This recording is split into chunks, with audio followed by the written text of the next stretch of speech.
So the general gist is I felt like across the board when it came to Donald Trump's election as a whole, a lot of the stuff when it came to his policies and respecting his base, I thought were perfectly in line with what I wanted. And the main thing I kind of wanted to fixate on, which I think you'd appreciate, is one, the vaccine response, right? Where a lot of people look at that as an overreach of government and an overreach of the fact that the FDA just sped run through the testing.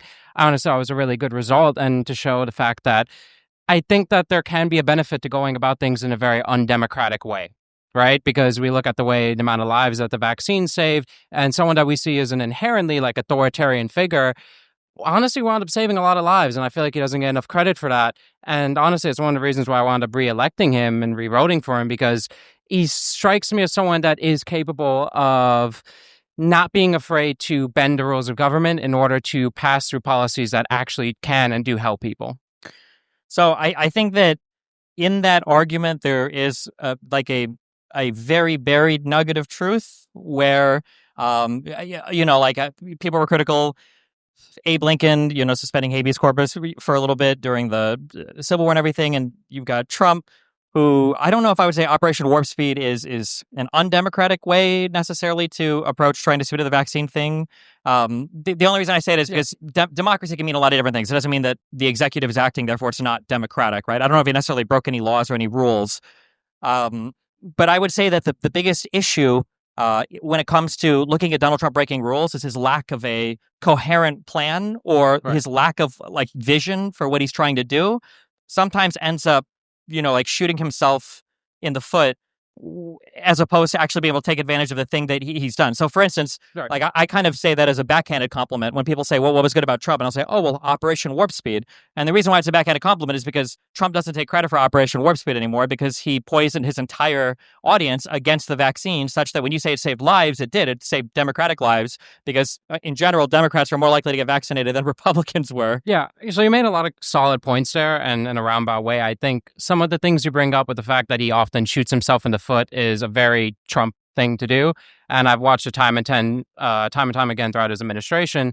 And it's an unfortunate thing, but plenty of presidential administrations have shot themselves in the foot time and time again. And they've walked back on promises that they've made. The Obama administration famously never pulled out troops from Afghanistan, right? It took Donald Trump to that. And you can go bit by bit. I'm not trying to both sides it, but I feel like there's this hyper criticism. Of course, he's the president, but there's this hyper criticism on oh, Trump messed up. Trump shot himself in the foot. Well, at the same time, and I do strongly believe this, I think he's one of the most democratic presidents we've had, solely off of the fact that when he got elected, most of the positions and stuff that he backed his base on, he tried to do, right? Sure, but I think one issue I have is when people talk about failures of Trump, we switch to a passive voice, or we speak of things as though they never could have been otherwise. Like you just said, some things have happened under Trump that were unfortunate, or the fact that his audience was poisoned because vaccines was unfortunate. It wasn't unfortunate. That was Trump's fault.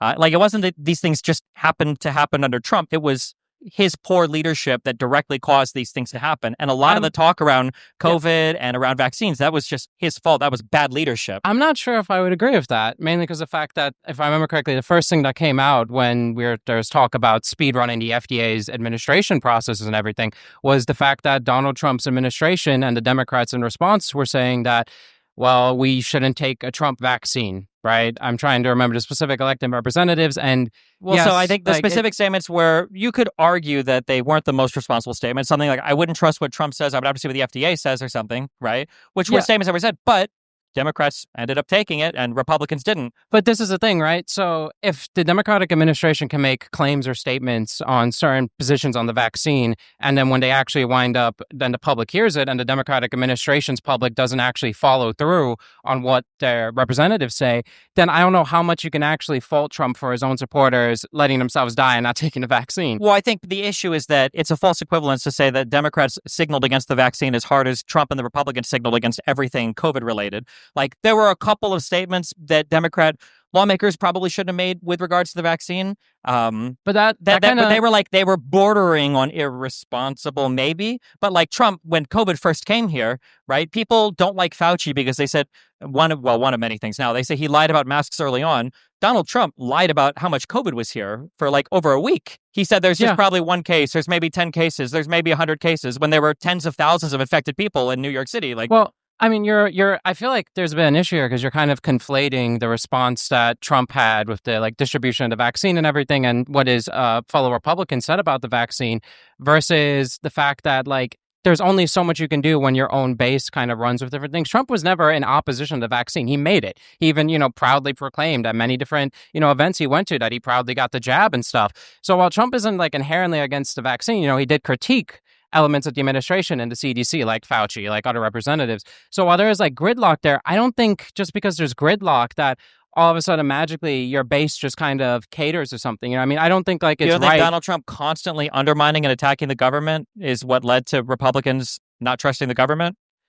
No, I actually don't think that's the case, because while Donald Trump has attacked the government, he's attacked like specific sectors. Like you Well, could obviously, it's like every sector that doesn't agree with him, basically, right? Like well, he attacked the Federal Reserve when they wouldn't lower interest rates for him. He attacked Fauci and everything. And yeah, but plenty of presidents complain about the administration not working the way they want to. That's the whole point. We've had this as a thing all the way back from like Theodore Roosevelt, right, with the bully pulpit. This is something that presidential I don't think nominates a candidate. the bully pulpit is supposed to be, I believe, to other lawmakers in contested districts, not to your own cabinet. Right? You can always fire and rehire. It definitely has been to your own cabinet, though. You can definitely use it. It's a tool that the president has as being the voice of the people that elected him to apply pressure to the constituents around him and the people and the lawmakers. So I feel like trying to like hinge a point on like, well, like, the whole Republican Party went like tits up about the vaccine. Like, yeah, that did happen, and I'm not in agreement with it, to be honest with you. I got both jabs, and, I'm like fully vaccinated. My friends look at me like I'm crazy. They think I'm going to be sterilized or something. But despite that, like, I still went through the process of getting the vaccine. Like, I feel like there's this weird conflation here where it's like, Donald Trump never took out any outright statements against the vaccine, and then you saying that because of the fact that he critiqued the government, that all of a sudden that all Republicans threw out the baby with the bathwater. I just don't think to be that's clear, like he didn't fundamentally just true. critique the government. He's made several claims that huge swaths of the government were working in a malicious manner to undermine him and his administration for the entirety of his government and the next government, and sometimes, I guess, in his current government, depending on who he's talking about. When the economy's struggling, right? And of course, I'm not saying I'm pro or against the lockdowns that happen, but when the economy is like struggling and you see a political moment to hinder your economy even more and make the current administration look even bad by further locking down, right? By further enforcing job mandates, by further enforcing like, it does kind of strike me in some way that while yes, you can say that the Democrats are trying to adjust and fix, and do a proper response to Trump's administration, at the end of the day, they still hurt the economy very heavily, and they hurt a lot of people by doing those lockdowns. And when we say, didn't COVID hurt the economy? I mean, if the lockdowns and everything are a response to a worldwide pandemic, I mean, is it fair to blame the people who locked down on that? Like, I mean, there are plenty of countries that decided not to. Like I'm saying, the lockdown question as a whole is a very difficult thing. I think most people would agree with that here. Sure. Also, I would say most countries did do versions of lockdowns, right? Yeah, to some degree in differing levels. I won't disagree with that. But what I'm saying is like because your last statement made it sound like Democrats did lockdowns intentionally just to hurt the economy with the hopes that it would damage Trump. Yeah, and it did feel like that to some extent. I feel like the issue I have is that like when there's evidence of Trump lying or scheming or doing things, it seems like we always say like, well, we can't read Trump's mind, but there's no evidence ever. Oh. There's no evidence of Democrats intentionally shutting down states in order to intentionally damage their economy, which also doesn't make sense because like places like New Zealand and Australia hardcore shut down their stuff. Were they just trying to destroy their whole economies intentionally, or did Democrats just happen to do the exact same actions in their states that other countries were doing? I feel like you highlight a really important point about intentionality, and I think it's a little weird that you went about it with the notion that like a lot of people assume you can't read Trump's mind, but you're assuming that I can't try to participate in the understanding of what Democratic lawmakers are thinking at the time. And from a simple political perspective, it's beneficial for your side to exploit a catastrophe that's happening under the administration you don't like, right? Well, I'm not saying that Democrats crippled and horrifyingly destroyed the economy. At the end of the day, you can't acknowledge that like lockdowns had a negative impact on the economy, and they did cater to what Democrats wanted, which is a negative demonstration of Trump's effect on the American economy, right? No. So, why not? Well, like they could have just locked down because they thought that was the best path forward because they kept their people safer, and that's what people around the world were doing, right? Right, which I agree with. But what I'm saying is like you're stripping my right to be able to interpret the like minds of Democrats when I never said I was stripping the right of being able to interpret like the minds of Donald Trump. For example, he just bombed Iran the other day, right? Well, but I don't have to guess Donald Trump's mind state. Thank God. I can just look at his social media and I know what he's thinking at literally all points in time. I guess my issue is that, like, if I were to say Donald Trump is doing the tariffs just to destroy the world economy, would you say that's a fair read? I mean, to some degree, yeah, that is because of the fact that Shouldn't we like rely on reporting on what people are saying around the person, what the person themselves is saying? Like, there's no evidence that Democrats, like for instance, other countries that shut down, were they shutting down just because they wanted to destroy their own economies? no, So but then I'm if saying in Democrats are the shutting down states and other yeah, yeah. countries are shutting down, wouldn't it be more reasonable to assume that they were probably doing it out of fear of like the pandemic rather than trying to intentionally tank the economy under Trump? So what I feel like okay, what I'm trying to get across here is I'm not trying to intentionally say that this was like their main goal. They're like, hell yeah, lockdowns are going to screw up the entire American economy. This is awesome.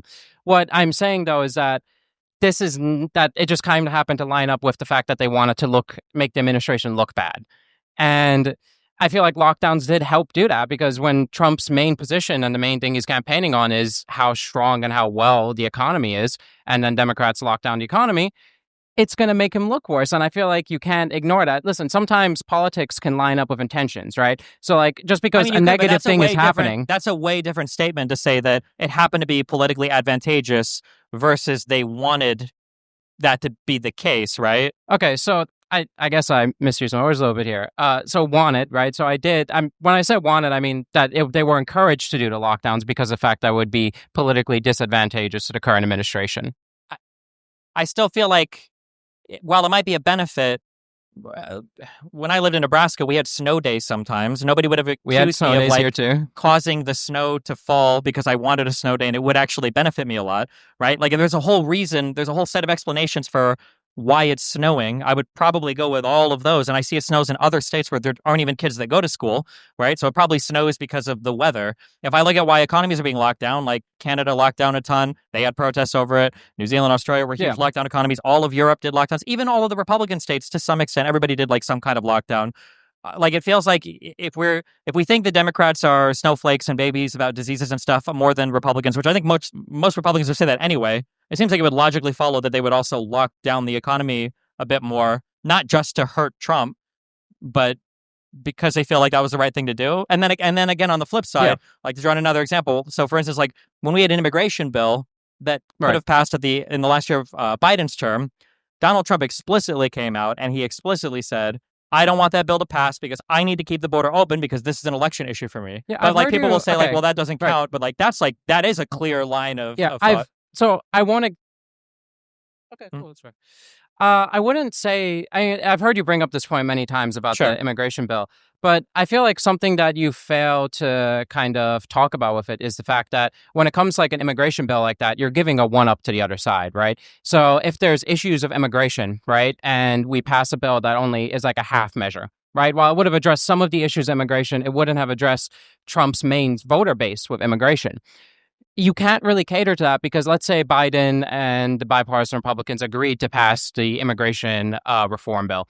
Well, what winds up happening then is Biden runs on that bill. He says, look, we fixed immigration, right? And you're basically catering to the other side. But like you have to acknowledge that that's like a huge political tool. But like, isn't that kind of the goal of governing? Don't we want to like do things that are good for the country and make people happy and healthy? And yeah, but there's a difficulty because you're giving your opposition ammunition to win the election. So something I've heard you time and time again say is the fact that Donald Trump, the Republicans are purposely leaving open the border so that they can run on that issue. To be clear, Trump said that, yeah. Yeah, to which I say, of course they are. It's politics. This is what politics is. People purposely leave issues to be able to win votes and win elections. Democrats do it with gun control. There's like on and on, but... Sure, I feel like that's a race to the bottom then. Like, it seems like... at that point, you're just like every side is going to be endlessly sabotaging the other side, and then the country's just going to explode. And there's going to be nukes coming, and the people are going to be like, "Well, if we survive the nukes, the midterms are going to be really good for us." Like in a year or two. I don't know. It just seems like not a great approach to things. But you want to? Oh yeah, you can have the last word. Go for it. Yeah, I mean, overall, I think a really important thing to highlight is my main point there about the mindset of Trump and the way he does things. It wasn't really that I was arguing everyone should be racing to the bottom and completely ignoring whatever benefits America just to aid their side. But when you're in a re-election season, I think it's really important to not mischaracterize the way people run in politics And I feel like when you heavily say things like, Donald Trump does this and that, and like he's purposely not trying to pass the bill, he doesn't really care about immigration, doesn't really care about these issues. It's tough to argue that when we're in campaign season and people need votes to win. And that's a hard button issue. And I feel like it's not quite fair that you take that route. But okay, can I ask one quick question? Yes or no? Yeah. Will you not feel great about this statement? I don't say you're wrong or whatever, but like, will you feel bad about the border thing in the bill if Donald Trump goes all 4 years and we don't get a single piece of legislation on the border? Or do you think it was worth it still? Well, see, the issue of the border is I'm a neocon Republican. Okay. So I strongly believe that immigration isn't actually the worst thing in the world. But I'm also very pro-war on a lot of issues and stuff. So like the bombing Iran, supported. So like it's tough for me to address the immigration thing because I know a lot of his base cares very heavily about that issue, but I'm kind of a bit more on the fence. I'm just mainly arguing on the notion that I think it's rough to argue that, Republicans are doing this. You know what I mean? Okay, all right, just curious. All right, thanks for the conversation.